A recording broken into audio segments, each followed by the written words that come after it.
What's going on YouTube? Y'all already know it's your motherfucking boy, that back in China. We back at it again with another motherfucking video. Today, I ain't gonna lie, I've been ready for this video. Y'all, if y'all don't know, I am a huge ass fucking Kimbo Slice fan. Fucking love that dog. And today, we gonna break down to the story. Let's get into the motherfucking video.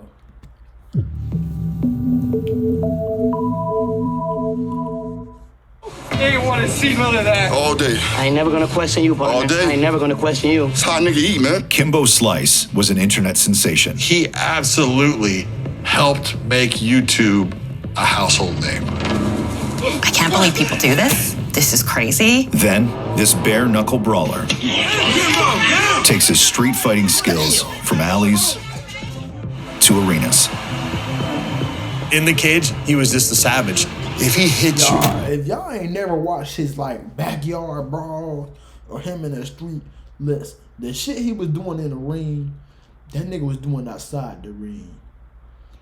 And you gotta listen, bro. When you out, you gotta be one crazy motherfucker. You out here, you love that nigga. Look, the way he was beating niggas up, he loved bare knuckle fighting. He wasn't really meant for the ring. That nigga loved just bare knuckle hitting a nigga in the mouth. These are the type people made to fight, bro. I believe it's some people made to do what they do. He was made to beat niggas' ass. Period, dog. He was made to fuck niggas up. Regardless what y'all think, he was made to beat ass. That nigga was made to spank ass. Y'all done seen what that nigga had? That nigga face looked like his face was leaking, dog.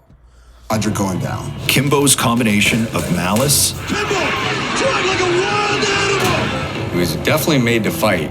and magnetism I think he was made to be in front of the camera as well. I want to kick him in his face. You know? Break his arm. Break his jaw. brings new fans to MMA. You had people that don't even watch fighting paying attention because of him. Kimbo took care of business. Listen to this crowd. This is insane. But is it hope?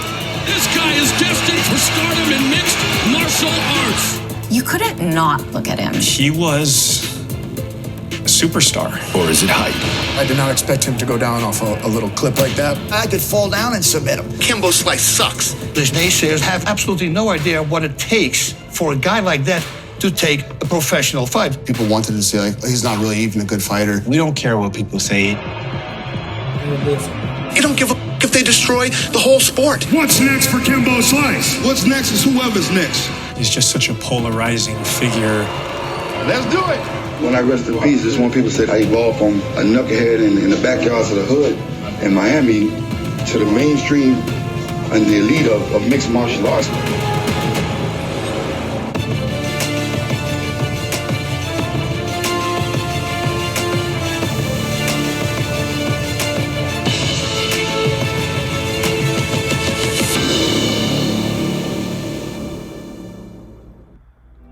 The underground fighter and internet legend Kimbo Slice begins life as Kevin Ferguson.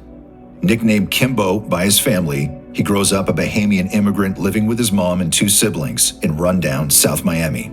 3 kids with mom from an island with nothing. We really had a struggle. I'm Renee Ferguson, the sister of Kevin Ferguson. We got picked on for the type of clothing that we wore because we didn't have the best. Our language was different. We spoke funny. But Kimbo's mom teaches her kids to stand up for themselves and for others. They try to push you around, you push them back. Show them you're not afraid, even if you are afraid.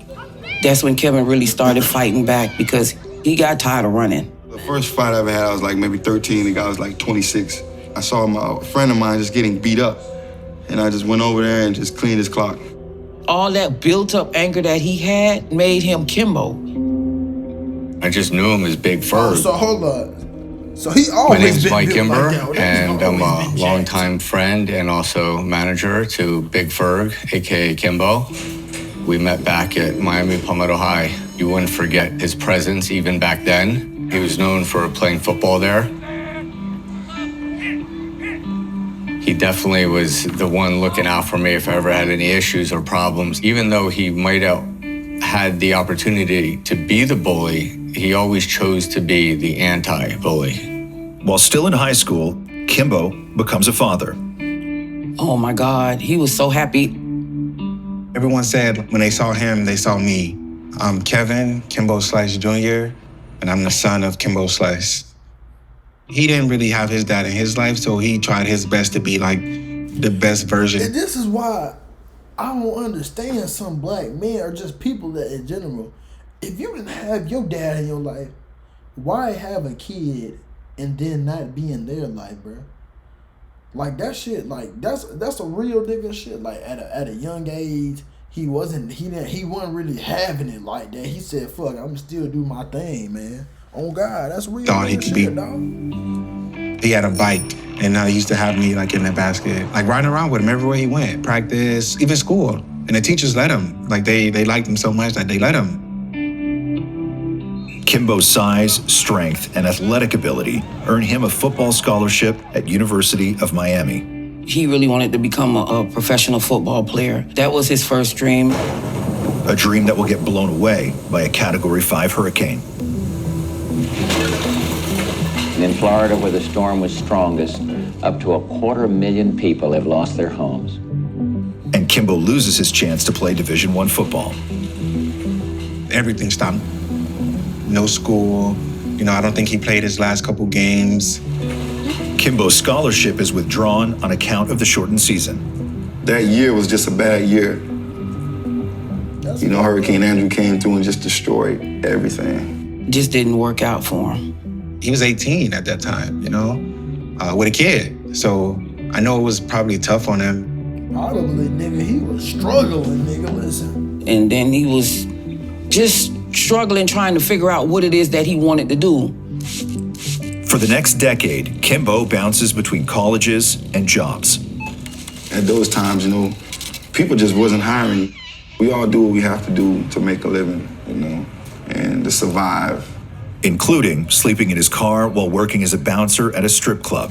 In his late 20s, Kimbo's earning too little to support himself or his family. We're talking like $30, $40 a night from 5 in the afternoon till 6 in the morning, and you hoping that you will make a little tips by these guys coming in, giving you $1 at the door. How many dollars you think you're gonna get? I showed up at the strip club, and who was working the door was Ferg. We just weren't in touch over those years. And it was meant to be that we bumped back into one another. I had a business that we had just got started in. Reality Kings was an online conglomerate of adult pay sites. I was able to offer him a job for us to work together.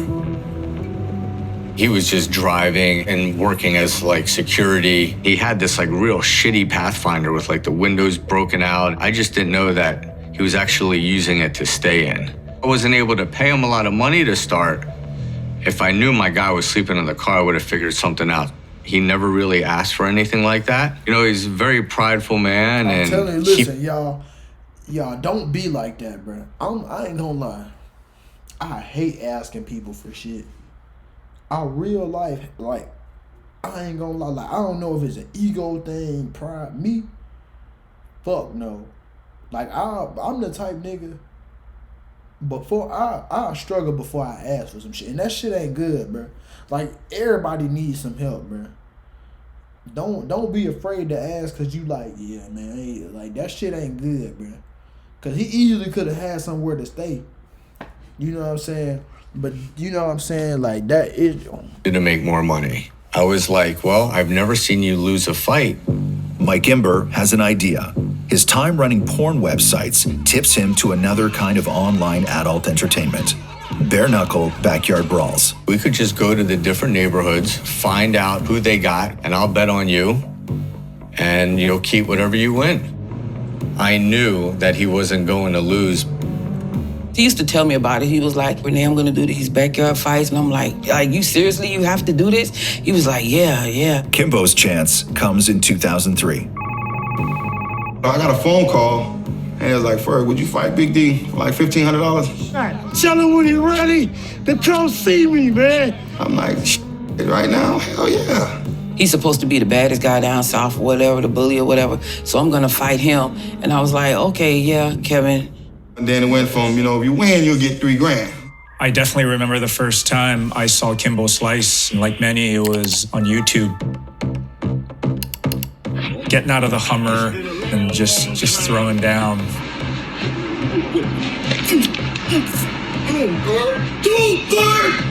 It was just so raw.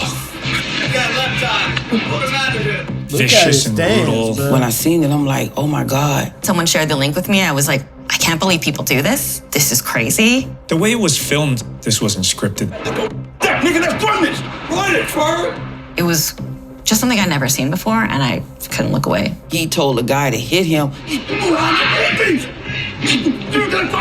I'm like, don't do that. All you gotta need is hope. As long as he ain't getting knocked out, I'm fine. She like, shit, nigga, make that money, nigga. Finish it! He executed that one. I'm like, okay, yeah, all right. So finish him, we good. And he just ate him. What? That left eye. That left eye. Put him out of here. What y'all with that thing? What y'all with that metal thing, man? The guy's eye looked like it was falling out a little bit. You can do this. No, I'm saying. But shit, dog, all right? Slicing open Big D's eye earns Kimbo a new last name.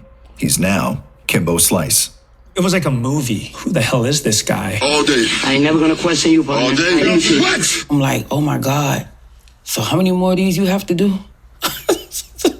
Damn, you go. Oh, man. When he came home that day, he had like this white. Y'all just heard this shit. This nigga said, damn, man, you got fucked up. Imagine nigga just beat your ass. You just got your ass whooped. Nigga said, damn, man, you got your ass whooped. You know how fucked up I bloody had pants. that, right, nigga? With Can you beat a my... stack of money.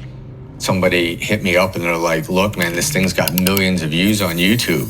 I'm like, might have something here. Kimbo was like one of the first internet celebrities. A friend of mine called one day and he's like, look, I got a possible fight for you. Crazy thing is he's a cop. Sean Gannon, the great white hope cop from Boston versus Kimbo Slice, has the street fighting world bursting with anticipation. It was definitely a war. From the start, the fight does not disappoint.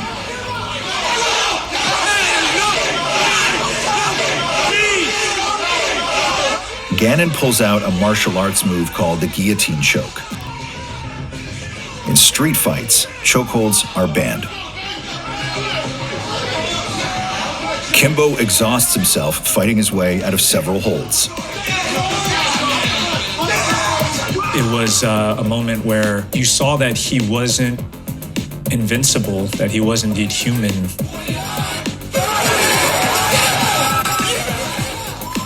Sean Gannon got beaten to smithereens. And requires several days in the hospital to recover. But Sean Gannon won. The internet doesn't care. Everybody was talking about Kimbo. He was a video game boss that came to life. He was as white as a buffalo. He was mean when he fought. He talked trash, and the trash he talked was funny. I'm gonna try to make him bleed, piss, fart, shit, throw up, burp, whatever the body does. You know, I'm gonna try to get him to do it. We were at the Miami Arena and Mike Tyson called him over. He said, I'm a big fan of your work. Could I give you a piece of advice? He's like, don't ever go pro. He's like, keep doing what you're doing. But, Kimbo was looking at him like, knowing, here you are, you made hundreds of millions of dollars. I'm fighting in the backyard. Kimbo does not take Iron Mike's advice. Instead, he starts down a professional fighting path he won't live to regret. I was working for Cage Fury. They wanted a main event. And I said, I got the guy. It's going to bring in everybody. I said, Kimbo. Then it's like, we want to have him fight Ray Mercer. No amateur fights, no warm-up, no anything. His first pro fight was against an ex-heavyweight champ of the world, gold medalist. In just 2 months, an untested and untrained 33-year-old Kimbo Slice will step into his first MMA cage. While this was all happening, I had a friend who was in a weekly card game with Lennox Lewis. Lennox was like, Mercer, hey, he hits really hard. Lennox just beat Mike Tyson. I'm listening to this, I'm like, I think we better get our shit together.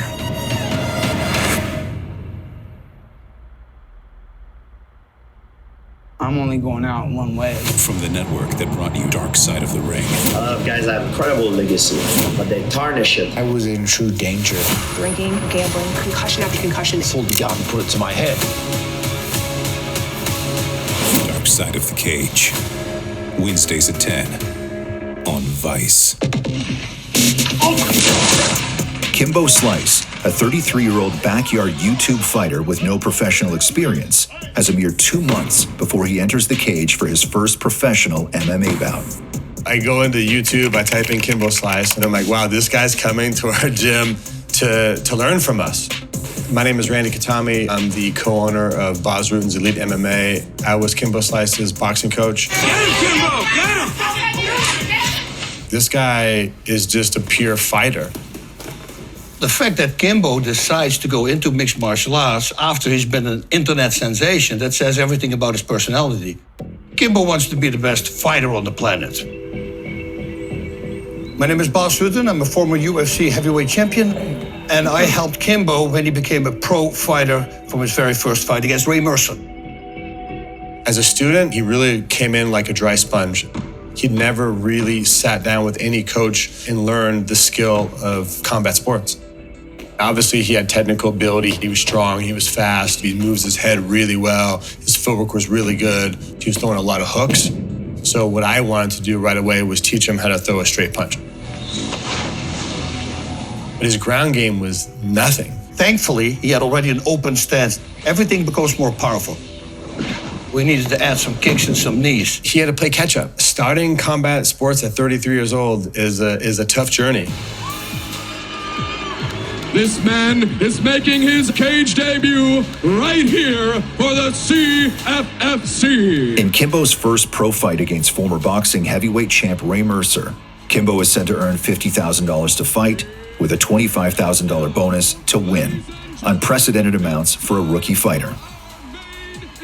It's a sign of Kimbo's internet popularity. You'd be lucky as just a general pro fighter to make $1,000.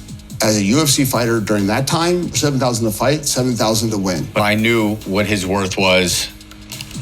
Lots of MMA fans don't share that opinion. People wanted to say like, oh, he's not really even a good fighter. All these naysayers that were online, these are people who don't train, don't fight. They have absolutely no idea what it takes for a guy like that who is this high on the internet to take a professional fight. This man is a boxer with a professional boxing record of 30. My dad was never intimidated by no one he fought. Never. 10 minutes before the fight, I said, cross your hands in front of you, make sure that you keep looking, and just bull rush him against the fence. And he actually did it. Round number 1, scheduled for 3. Oh! He catches Ray with a shot. Ray ties him up. Kimbo, the aggressor, tries to grab Ray and drive him down to the cabin. That's the moment that I knew he's going to go really far, because he's actually listening. Oh, you see the way Kimbo was able to break that. He's so strong. He's actually got him in side control. How about this? 1 minute and 12 seconds into the fight, Mercer submits to Kimbo's guillotine chokehold. It's the same move Sean Gannon used to beat Kimbo in their infamous street fight. That's fucking wild. So the move that he got his ass whooped with, he took this same move and whooped another nigga ass with it. That's fucking ridiculous. He wins. He freaking wins. And gets noticed by another MMA fight promotion, Elite XC. He won by submission. We never knew he had submissions. My name is Rich Chow, and I worked at Elite XC as a matchmaker. So all of a sudden, that gave us this whole different angle. What if he does commit to real training with great coaches and in the right environment? See, he just had natural. Who knows what? See, this is the difference between a guy with just natural ability. I don't think a lot I don't know how many of y'all around my age, because think about it, when he went viral, I was just being born, so hearing shit about him, it was like some Michael Jordan type shit, like Kimbo Slice had a Michael Jordan effect to him. just this guy with this natural God-given ability. Nigga, Kimbo Slice, nigga. Like, think about this shit. Like, that was I don't think we'll ever see, like, a fighter like that ever again. Like a guy who just naturally is just better than everybody. He didn't even have a fighting background for real.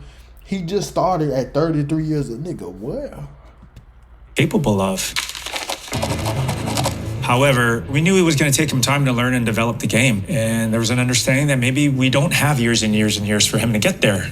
So, after signing him, Elite XC waits only a few months before setting Kimbo's first fight against Bo Cantrell. Bo Cantrell was a great guy for the first fight because he had the edge in experience. He was a big, strong heavyweight that could knock people out.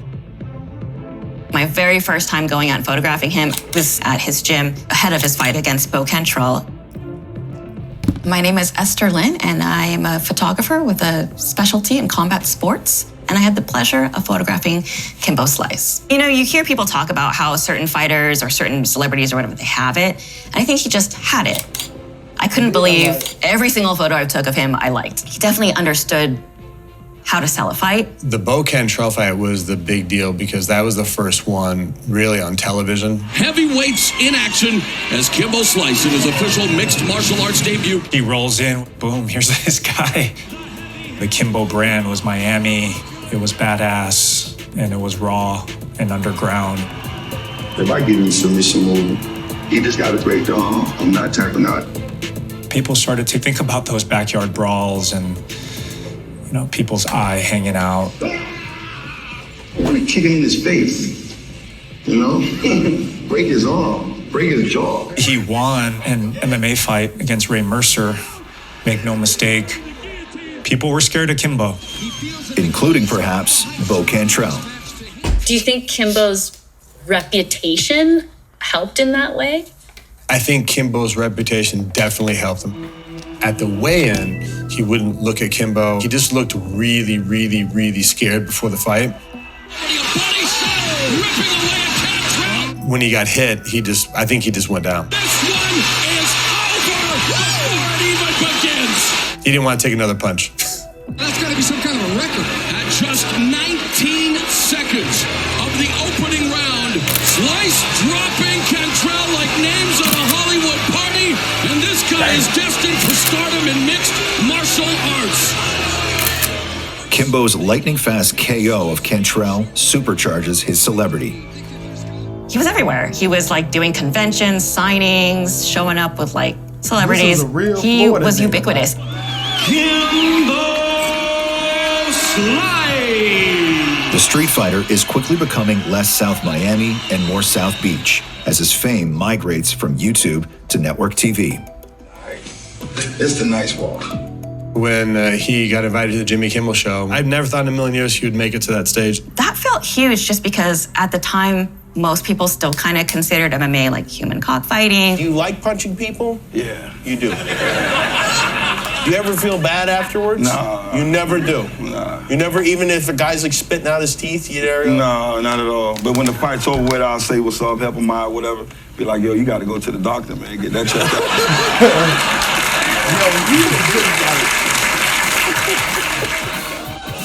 Kimbo always had charisma. He could make you laugh. The fact that he was goofy and happy was very disarming. It's fun to see somebody who's so scary and also not scary.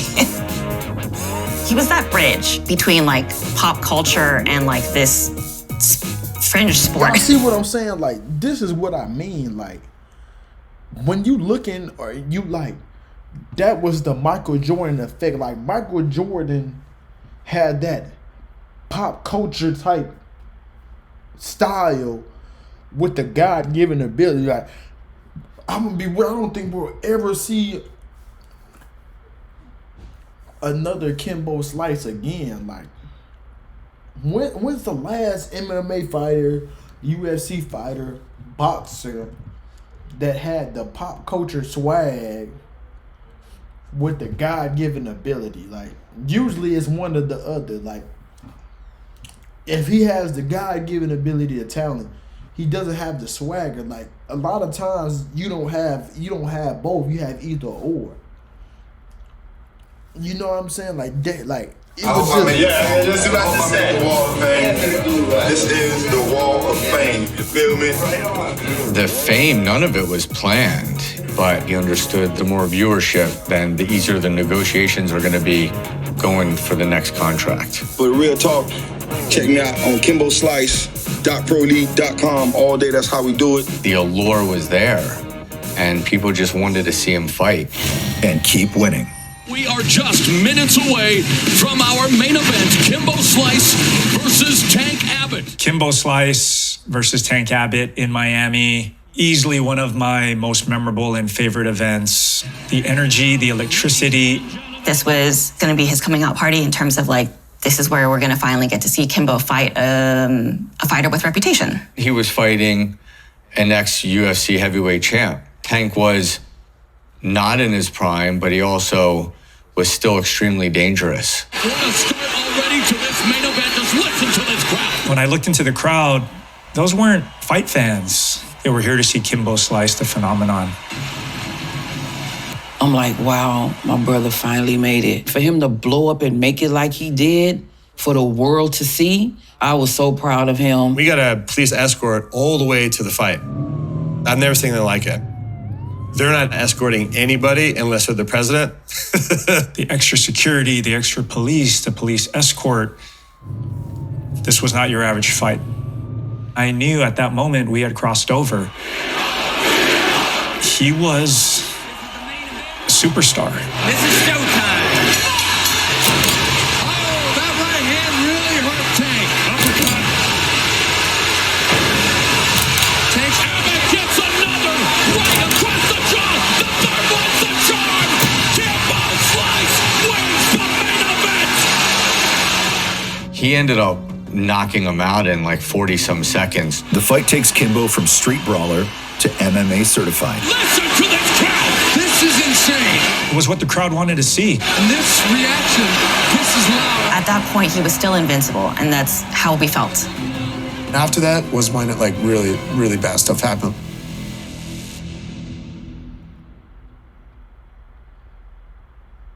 I'm only going out one way. From the network that brought you Dark Side of the Ring. This guy was gonna kill me, or I was gonna have to kill him. A new series from Vice Sports. A lot of guys have incredible legacy, but they tarnish it. They just took concussion after concussion. He never wanted to be the poster boy. Freaking heart transplant. Nobody knew. Young's a bodyguard. Pulled the gun and put it to my head. Inside access to the world of MMA. Dark Side of the Cage. Wednesdays at 10 on Vice. Kimbo's win over UFC veteran Tank Abbott becomes more than just another victory. Everywhere you went, you felt like things were going well. Kimbo Slice. Kimbo fuels UFC competitor Elite XC all the way to prime time. MMA on network television, on CBS for the first time. I remember going, our sport is on national television. We did it. The sport did it. Not everybody was happy about Kimbo headlining. One of his loudest critics has a lot to lose by Kimbo's success. Dana White, the UFC's president. Kimbo Slice would get murdered in the UFC. Kimbo Slice is a street fighter. Kimbo Slice sucks. Coming up, folks, our main event. Kimbo Slice against James Colossus Thompson. Elite XC responds to the UFC's sniping by upping its game. For this fight, they put in a lot more effort into the camera work, into the stage, into the walkouts, into the pyro. They hired like a bunch of dancers, and so it did feel like this grand experiment in trying to compete with the UFC. Now, they just need their star attraction to also step up. They wanted to see what Kimbo could do against a veteran guy like James Thompson. He had the same physique, if not bigger than Kimbo. 257 pounds for James came to the weigh-in, and his ear was just completely inflamed. It was huge.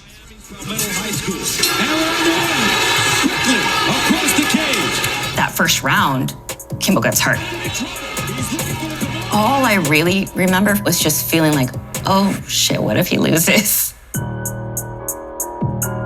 He dug deep In the third round, Kimbo's trainers get into his ear about his opponents. Boz and I both told him to hit the ear. I will say that Thompson right now is probably ahead. It exploded. The ear juices got all over the photographer next to me. It was gross. It was actually truly gross. 38 seconds into round 3, Kimbo is declared the winner. Undefeated Kimbo Slice. It's also a victory for CBS. CBS wanted Kimbo in that primetime slot. You know, it's their job to deliver ratings. Having a really exciting, dramatic finish was what we wanted, and we got that. Nasty. They wanted everything to build up to this massive viewership moment, and they got it. Boom, there it was. 34-year-old Kimbo is the hot, not-so-new face of MMA, making the cover of ESPN magazine. Man, was he just the biggest thing coming off network television. When we're out in public and the fans, they want to meet him, he's still Kevin to me. The material things is what changed. The cars got more fancier, the gifts got bigger, everybody had their own room, went to a good school. If he don't love nothing else, he love his kids. He always tried to find ways to take care of his family, like he needed those fights. And the bigger he gets, the bigger the backlash. Why is this guy in ESPN magazine? Why isn't it me? You know, I'm 15-1. I fight in the UFC. Kimbo's recent victory over James Thompson energizes his supporters. Thanks for the love. James, very tough opponent. I didn't underestimate him, but I didn't know he was going to be that strong on the ground. But this win comes with a warning. It would have been one of the first times where we realized like his cardio needed a lot of work.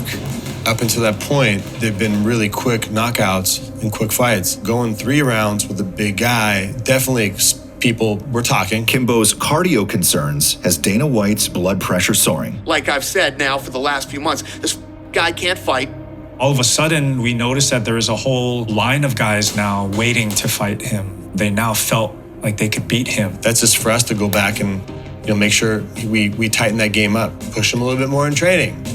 He didn't really listen to the haters. You have to have your mind right, your mind and your heart. As long as he's getting paid, he's happy. But Elite XC is nervous. The company was struggling a little bit financially. We needed a really good, successful event to keep us going. So they look to match Kimbo against a legendary MMA fighter, 44-year-old Ken Shamrock. I'll do it, I said, but you better have an ambulance close by.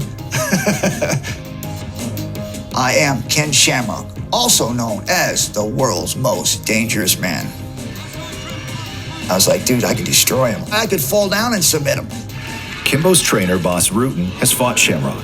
Ken Shamrock as a fighter was a great submission guy. So when I fought Ken, I lost by submission by way of leg lock, but that was before my submission experience. So when I started training Kimbo, we started doing a lot of leg locks, leg lock escapes. Defend the submission and then get back on your feet. Kimbo trains intensely for 6 weeks on how to beat Shamrock. The Kimbo Ken weigh-in was high energy, it was intense, but something just felt a little off.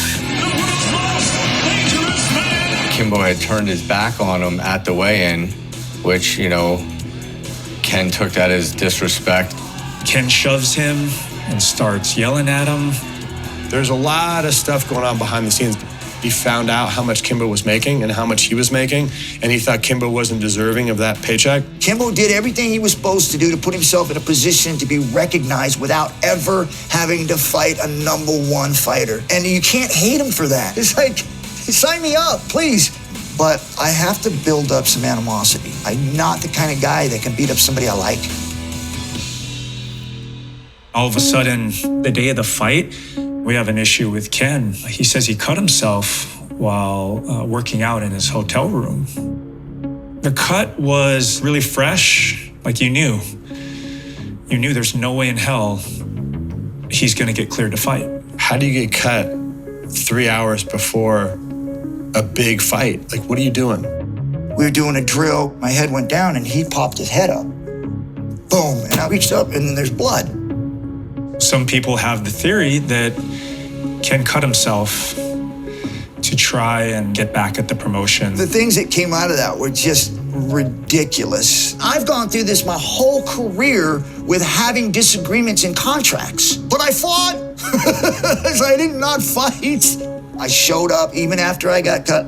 This is what people don't know. They said we can't because I had stitches. I remember just that feeling of almost being sick. The stakes were so high. It's refunding tickets. How do you explain this to the network? We determined that we needed to try and get Kimbo to stay on the card. And he wanted to stay on the card. He wanted to fight, and he wanted to get paid. People in the crowd were starting to hear about it, so they were getting really rowdy. At the time of the Kimbo fight, I was supposed to fight Aaron Rosa. I needed the win. If I lost that fight, I was probably going to be done. My name is Seth Petruzzelli. I was a professional MMA fighter for about 15 years. They're like, hey, look, Ken Shamrock is hurt. Do you want to fight Kimbo?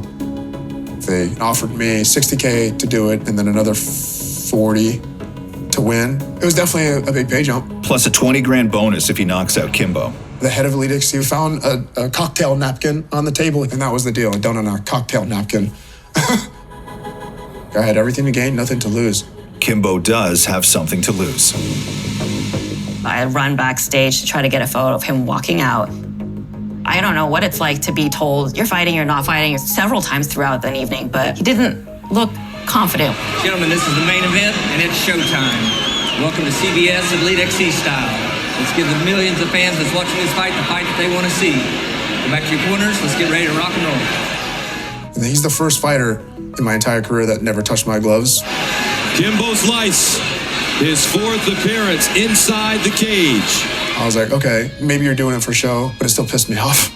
To be given a different opponent an hour before you fight is kind of unheard of. I just told Kimbo, put your hands on him. Get your distance and put your hands on him. I just don't think Kimbo's mind was in the fight, because he was there to fight Ken. And it's about to get serious. Slice quickly across. As he's charging in, I remember him crouching down, chin tucked, as he stood up to throw the rolling hook. I just threw that punch like at his beard, because it was a big target.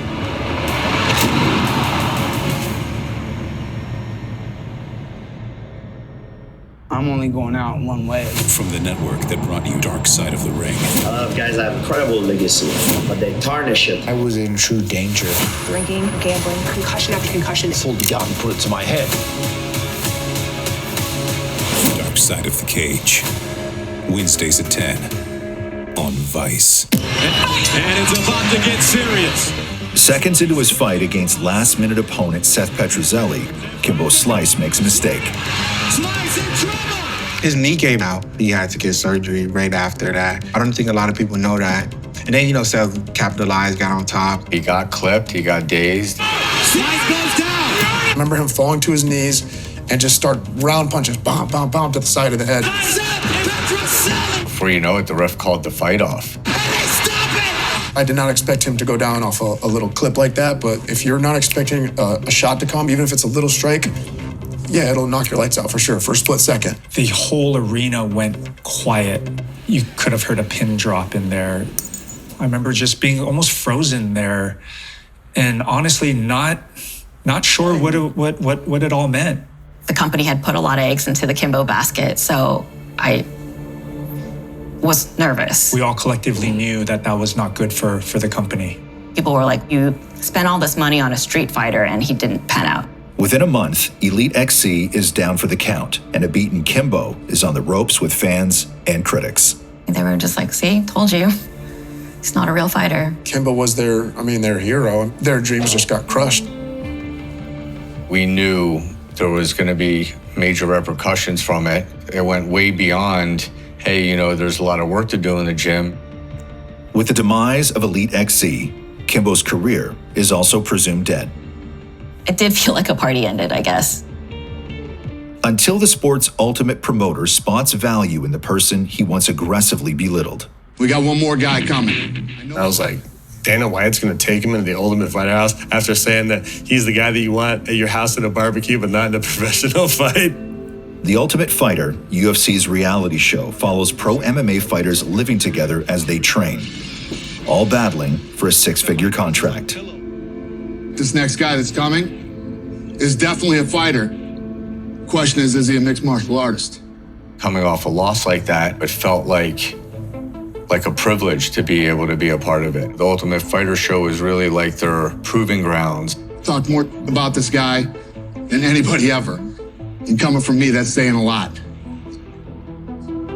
The Ultimate Fighter always seemed like a building show for up-and-coming fighters, so it's wild to see somebody so famous being on it. For Kimbo to take that and say, no, I'm going to go like any other fighter through the house, that gave him a lot of credibility. He wanted to become a UFC fighter, so he had to go through everything that they went through. Like those guys, they're used to it. He had to get conditioned. This is what it takes to be an Ultimate Fighter. So he really had to put in the work. That was the moment that all the fighters started really respecting him. And of course, in the house, they find out what person he was. Being on that show was able to change public perception because they were able to see another side of him outside of the cage. He was a family man, and he loved his kids, and he read the Bible, and he took a journal every day, and he was a sweet, loving man. When my daughter was 3 months old, I was still nervous of holding my daughter. He just grabbed her and, hey, Rand, this is how you hold them. He had 5 kids. He knew what to do. I remember him saying, this is what unconditional love is. These kids, they're innocent, Randy. We're their rock. How long did it take you to grow the hair on your face? All right, my son is 4. I started before he was born. Was a great father. Damn. Teach them right from wrong, gentle with the kids. Outside the cage, you know, he was just a... But you know what's funny, bro? A lot of people don't understand this. Like, a lot of people that are, like, some of the most violent people in this world are some of the most loving people. Like, people don't understand. Like, I think a lot of people forgot, like cruel, wicked people. To the people who don't know they're cruel and wicked, you'll think they're some of the sweetest people in this world. Like, we're gonna take King Von for example. Besides all the killing, if King Von was a killer, you wouldn't think that nigga. His folks, the people around him, they would have been like, that nigga ain't no killer. That nigga a lover. Like real shit. Like. Till Ben, when we were sparring, I would tell him to hit me hard, and he wouldn't hit me hard. And he looked at me as, 190-pound guy, and he didn't want to hurt me. He couldn't wait to fight, though. Kimbo was eliminated during the Ultimate Fighter's first bout, but hangs around with the other contestants through the season and emerges a fan favorite. The highest ratings that the Ultimate Fighter ever had was the season with Kimbo Slice. The UFC rewards Kimbo with a professional contract, and his first opponent is the real deal. Houston Alexander was a monster. Before that fight, he was knocking out everybody. He was knocking them out cold. I mean, this one almost finished the fight. Kimbo takes Alexander down to the ground, proving you can teach an old MMA dog some new tricks. So we are seeing the growth of a true mixed martial artist. After Kimbo loses his second UFC fight, Dana White does not renew his contract, but he does walk back earlier criticisms of the fighter. I'm happy to have met Kimbo Slice. He's not who I thought he was. He's a good guy. He came in, he worked hard. He's done everything he could to evolve as a mixed martial artist. In 2010, Kimbo announces his retirement from MMA to pursue an uneventful stint as a pro boxer. But in 2015, he's lured back to the cage for a fight that's 7 years overdue. I moved on to a company called Bellator. We were in a position where we needed some star power, and we needed some star power quickly. And there was a guy out there, an old friend of ours, Kimbo Slice.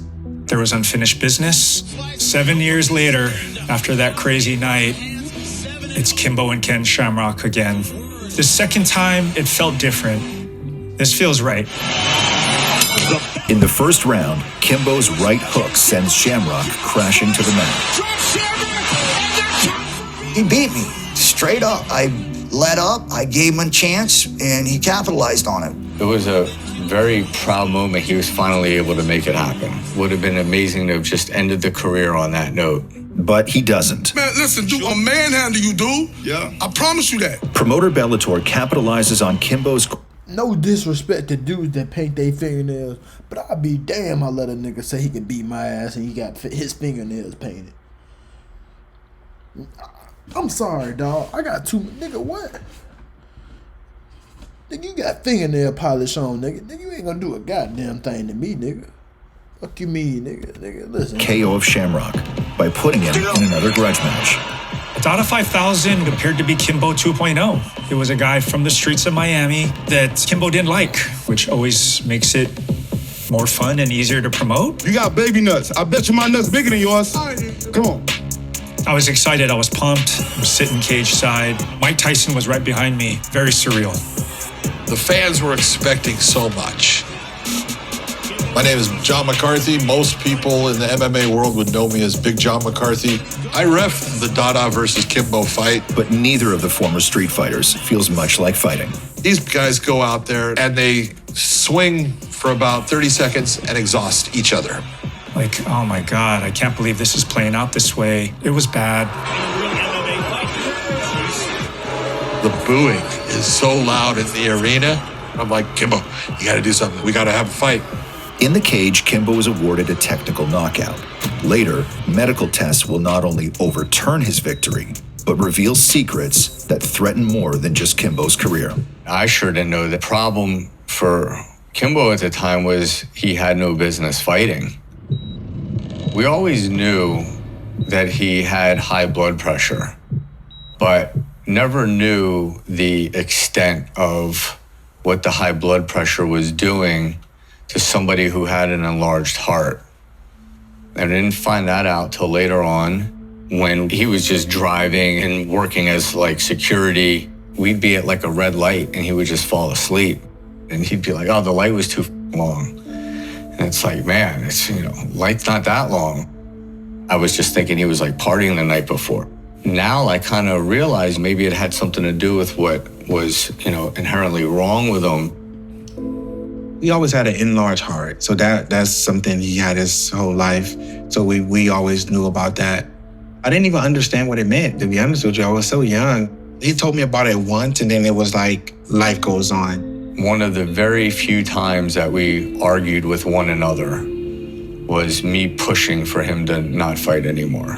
They had him set up to fight James Thompson again in England, but I'm like, look, man, this just can't happen. Soon the decision to fight again is made for him. It went from getting a pacemaker to, you need a heart transplant.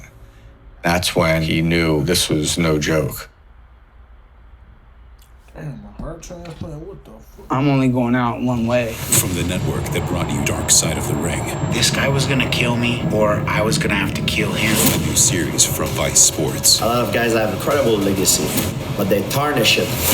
They just took concussion after concussion. He never wanted to be the poster boy. Freaking heart transplant. Nobody knew. Young's a bodyguard. Hold the gun and put it to my head. Inside access to the world of MMA. Dark Side of the Cage. Wednesdays at 10 on Vice. Kimbo Slice's heart condition is difficult for his family to accept. In the hospital, his monitor was reading at 5%, but he was moving around like he was ready to be discharged and come home. That's just how strong he was.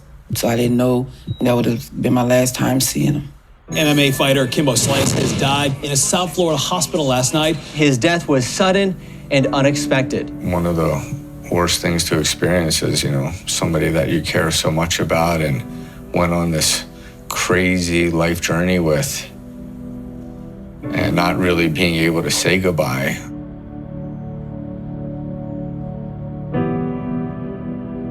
Being his oldest sister and always being able to protect him, I couldn't deal with that. I couldn't deal with that.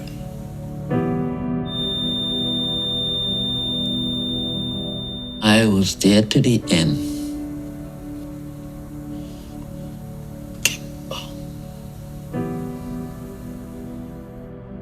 My dad was always preparing me for his death. I wouldn't say he knew, but he just always prepared me for if something was to ever happen to him. So when it happened, I'm like, life goes on, it doesn't stop. But Kimbo dying while awaiting a heart transplant does cause the MMA community to pause and reflect. Freaking heart transplant. Are you kidding me? Right away went back to that Dada 5000 fight. And I was pushing him not knowing he had a heart problem. I never knew about his heart. Nobody knew. Apparently Kimbo knew, but he didn't want to tell people because then we would say, hey, fighting is over. And fighting was his passion. The things he did, stamina-wise and training-wise, with his heart, it says a lot about the person he is. I don't think a lot of the traditionalists realized the age they came in at. You have to understand, he had a lot of injuries. Shelf life of a fighter, I mean, you're probably at your peak at 28, 30 years old, and after that, Mother Time catches up to us. And if you have a condition like that, it puts even more of a strain on it. And then knowing yourself that your heart is not good, but then still go through it, that's a special human being. If you take a guy like that back to his 20 years of age, to a good coach, I think he could have been a big fighter. He would have died in the cage to have made that money for his family. Even though it wasn't necessary, to him it was. Coming from nothing, being homeless, and all of a sudden making the money that he was making and able to support his family that he'd never probably dream of. It fits his character to a T. Kimbo was somebody that if you knew him, you loved him. He was that good of a guy. I respected what he did. I knew where he came from. I knew how he had to get there. Could he have been better if he had started earlier? Maybe, yeah. But he struggled throughout his whole life and he got to this point. That's already a huge achievement. This sport is all about entertainment and going out there and putting out the best fight possible, giving 100% of everything you got in a fight, win or lose, and that's what he did. Just remember him as Kimbo Slice the fighter. Man, y'all already know what I'm going to say. That was like interesting story. That really broke down, snippets and pieces of the fight. And that really goes to show you never really know. You could be so close to somebody and never really know what's going on. Because how many people really said he was like, yeah, I got a heart problem. Like, it's something wrong with me, dog. You know what I'm saying? But anyways, I hope y'all boy like this video. I hope y'all boy like, comment, subscribe. Catch y'all boy on the motherfucking flip side.